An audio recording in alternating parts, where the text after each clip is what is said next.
अस्सलाम वालेकुम। ओके, सो मेरा और शायान का प्रोजेक्ट है। तो since last week we have come across a lot of progress. हमारी प्रोग्रेस के आई वुड से कोडिंग के लिहाज से 40% कंप्लीट हो गई है, लेकिन एनिमेशन ड्राइंग के लिहाज से there still a lot of part left. तो जो मेन कोडिंग थी वो हमने ऑलमोस्ट कंप्लीट कर लिया, तकरीबन ही कंप्लीट हो गई है। उसमें सिर्फ बस एक इनपुट हैंडलिंग का पार्ट ठीक करना रह गया है, वो थोड़े एरर्स क्रिएट कर रहा है। और दूसरा ये कि मूविंग का कि जो प्लेयर्स मूव वगैरह कर रहे हैं वो भी हमने इम्प्लीमेंट कर लिया है, लेकिन उसमें कनेक्ट नहीं हो पा रहा, थोड़े से इश्यूज़ आ रहे हैं। अच्छा, तो हमारी स्टार्ट हो रही है एप्लीकेशन। सबसे पहले हमारी मेन फाइल ये है, इसके अंदर सब कुछ लोड वगैरह हो रहा है। सारे फंक्शंस मेन जो सब कुछ हैंडल इवेंट्स जैसे है वो जो भी हमारे इवेंट्स कॉल हो रहे हैं उनको हैंडल कर रहा है। उसके बाद रेंडरिंग करता है और अपडेट फंक्शन जो है वो उसको अपडेट करके इम्प्लीमेंट कर देता है। उसके बाद जो है हमारी फ़ाइल मेन फ़ाइल जो है वो गेम डॉट एच है। गेम डॉट एच में ये हो रहा है कि 4-5 फंक्शन है। एक इनिशियलाइजेशन का है, हैंडल इवेंट्स का, रेंडर, अपडेट, क्लीन, जो कि फिर वहाँ पे जाके एलिमेंटल जो main dot C P P file है उसके अंदर कॉल हो रहे हैं। ठीक है। उसके बाद जो है हमारी implementation game dot C P P की इधर है। इसके अंदर विंडो क्रिएशन, रेंडरिंग वगैरह सब कुछ यहाँ पे हो रहा है।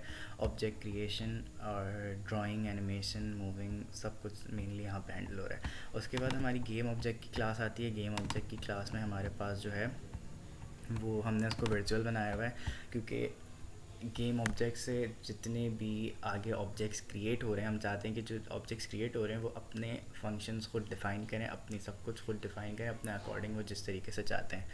तो उसके बाद जो है हमने उससे इनहेरिटेड फंक्शन जो है वो एक है कैट का। It's just a temporary object जो अभी हमने क्रिएट किया हुआ है। और दूसरा हमारा जो है वो मेन प्लेयर का ऑब्जेक्ट है।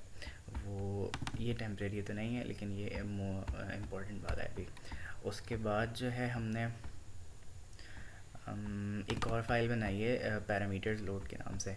इसमें होता ये है पैरामीटर्स लोड, ये हमने कोड क्लीनिंग के लिए इसको सेपरेट कर दिया बिल्कुल। ये टेक्निकली करता ये है कि सारे पैरामीटर्स जो है ये ख़ुद लेता है और फिर आगे ऑब्जेक्ट्स को पास करता है। इससे ताकि ये ना हो कि बार बार जो है हम अलग अलग पैरामीटर्स दे रहे हैं तो बहुत कोड मैसी हो जाता। तो इसी वजह से हमने लोड पैरामीटर्स की एक फ़ाइल बना दी है। तो अभी तक यहाँ हमारी जो है पॉलीमॉर्फिज्म, हमारी इनहेरिटेंस, वो सब हो गई है। उसके बाद ऑब्जेक्ट ड्राइंग क्रिएशन के लिए हमारी टेक्सचर मैनेजर की फ़ाइल है। ये सारी क्रिएशन और ड्राइंग हैंडल कर रही है। ये इसके 3-4 फंक्शंस हैं। एक लोड का फंक्शन है जो कि इमेजेस लोड करता है, ये कनेक्टेड है लोडर पैरामीटर से।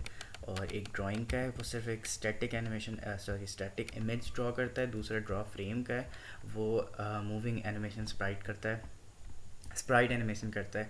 और एक क्लीन का, ये सब कुछ जो क्लीनिंग होती है सारी डिस्ट्रक्शन वगैरह ऐसा ऑब्जेक्ट्स की, वो क्लीनिंग के अंदर हो रही है। उसके बाद जो है हमारा मेन फाइल्स ये हैं। यहाँ तक हमारी इनहेरिटेंस, पॉलीमॉर्फिज्म और मेन चीज़ें यहाँ तक हो गई हैं। हमारी ऑब्जेक्ट क्रिएशन, ऑब्जेक्ट मूवमेंट्स वगैरह ये सब कुछ यहाँ पे हो गया है। उसके बाद जो मूवमेंट्स के लिए जो मेन फंक्शन है वो हमारा है vector 2D। Vector 2D is basically what it does, it controls the acceleration, it controls the velocity of an object. कि ऑब्जेक्ट की जो सारी मूवमेंट है ना वो it is taken as vectors. तो यहाँ पे जितनी भी चेंजिंग्स आ रही है ना ऑब्जेक्ट्स की पोजीशंस में, वो पूरा वेक्टर 2D हैंडल कर रहा है। तो ये सारी फ्लोट की वैल्यूज़ हैं इसके अंदर। उसकी पोजीशंस के लिए गेटर सेट फंक्शंस हैं, वेक्टर की लेंथ वगैरह। और यहाँ पे हमने ऑपरेटर ओवरलोडिंग यूज़ किया है। उसका फ़ायदा ये है कि हम अगर दो वेक्टर्स ऐड करें, for example if a character has moved to a certain position, तो वो जो उसकी पोजीशन है वो चेंज हुई है तो उसके अंदर कुछ एडिशन होना चाहिए। तो उसमें हमने यहाँ पे operator overloading is a very good concept used here. उसमें यह है कि उसकी जो करंट पोजीशन और प्रीवियस पोजीशन है वो दोनों एज वेक्टर्स जब ऐड हो जाएंगी तो उसकी नई पोजीशन आ जाएगी। सही है। उसके बाद जो अगेन ओवरलोडिंग, ऑपरेटर ओवरलोडिंग में हमने मल्टीप्लिकेशन यूज़ किया, वेक्टर की सब्ट्रैक्शन, डिवीजन और normalization. Normalization is just use for the direction of a character. ये हमें यूनिट वेक्टर रिटर्न कर देता है। सही। उसके बाद जो हमारी इनपुट हैंडलिंग की है, इनपुट हैंडलिंग और इसके अंदर गेम स्टेट्स भी हैं। हम गेम स्टेट जैसे हमारी फॉर एग्जांपल इस तरीके से बनी हुई है। और इनपुट हैंडलिंग में हमारा सिर्फ यही हो रहा है कि गेम में जो कीबोर्ड और माउस है उसकी जो इनपुट्स हैंडल करने के इसके लिए एरो की ये वाले अप दबाएं तो राइट चले जाओ, डाउन दबाएं तो नीचे चले जाओ, अगेन लेफ़्ट दबाएं राइट दबाएं तो राइट लेफ़्ट मूव कर जाओ। उसमें भी ऐसे ही ऑब्जेक्ट्स यूज़ हो रहे हैं, SDL की कुछ अपनी फंक्शनैलिटी है वो यूज़ हो रही है। और दैट्स इट। इनपुट हैंडलर की CPP फाइल ये रही, इसके अंदर हमने सब कुछ डिफ़ाइन किए हैं, फंक्शंस वगैरह।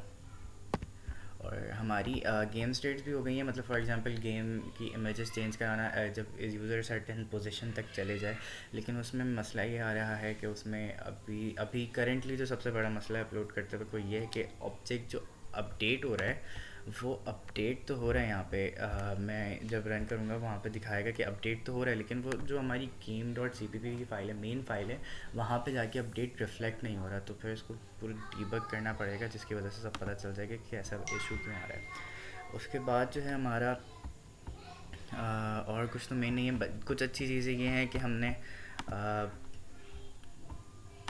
जैसे फॉर एग्जांपल गेम ऑब्जेक्ट है, इसको हमने कुछ चीज़ों को हमने सिंगलटन बनाया C++ में, स्टैटिक फंक्शंस यूज़ किए हैं, स्टैटिक वेरिएबल्स यूज़ किए हैं। उसका फ़ायदा जैसे टेक्सचर मैनेजर को हमने टेक्सचर मैनेजर को हमने स्टैटिक बनाया है और सिंगलटन बनाया है।